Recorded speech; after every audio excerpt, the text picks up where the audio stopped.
நிறைய பேர் பிலீவ் பண்ணுறாங்க கோல்ட் ஒரு ரொம்ப முக்கியமான அசெட். ஓகே, நம்ம எப்படி வீடுனாலும் இதை வாங்கி சேர்க்குற மாதிரி நம்ம கோல்டும் வாங்கி சேர்க்கணும். ஓகே, நீங்கள் இப்போ பார்த்தீங்கன்னாக்கா நீங்கள் எவ்வளோ தான் 916 நகைகளை வாங்கினாலும் அது எல்லா நகைகளும் நம்மளால் அணிஞ்சிட்டு போக முடியாது. ஏன்னா ரிஸ்க்கு. ஓகேங்களா? ஸோ நீங்கள் காசை 916 நகையாக நீங்கள் மாற்றி வச்சிங்கனாக்கா அது நாளை பின்னாடி உங்களுக்கு ஒரு லாக்கரில் வச்சுட்டு இருக்கிற ஒரு பொருளாக தான் இருக்கும். அதில் கொஞ்சம் நகைகளை நீங்கள் பயன்படுத்துவீங்க, ஆனால் எல்லாமே அப்படியே தூங்கிட்டு தான் இருக்கும். ஸோ அந்த தூங்கிட்டு இருக்கிற அந்த பொருளை ஏன் நம்ம 999 கோல்ட் பாராக சேர்க்கக்கூடாது?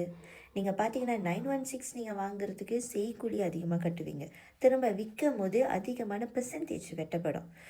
பட் இதே நீங்கள் 999 கோல்ட் பார் வாங்கும்போது செய்கூலி ரொம்ப ரொம்ப கம்மி. அது மட்டும் இல்லை, உங்களுக்கு அதோட ஸ்ப்ரெட் வேல்யூ திரும்ப விற்கும் போது ரீசேலிங் வேல்யூ பெர்சன்டேஜ் வெட்டுறது குறைவாக இருக்கும். ஸோ உங்களுக்கு ப்ராஃபிட் இன்னும் அதிகமாக கிடைக்கும் 999 கோல்ட் பார் மூலிமா. ஸோ இதை பற்றி உங்களுக்கு இன்னும் டீட்டெயில்ஸ் தெரியணுமா? நம்ம 999.9 கோல்ட் பார் சேமிப்பு தான் best for investment and savings. நம்ம காசை ப்ரொடெக்ட் பண்ணுற வழி. இதை பற்றி இன்னும் டீட்டெயில்ஸ் தெரிய எனக்கு புலனம் பண்ணுங்கள். ஃப்ரீ ரெஜிஸ்ட்ரேஷன், அக்கௌண்ட் திறந்து மினிமம் 100 ரிங்கிட்லேயே உங்கள் சேமிப்பை ஆரம்பிக்கலாம்.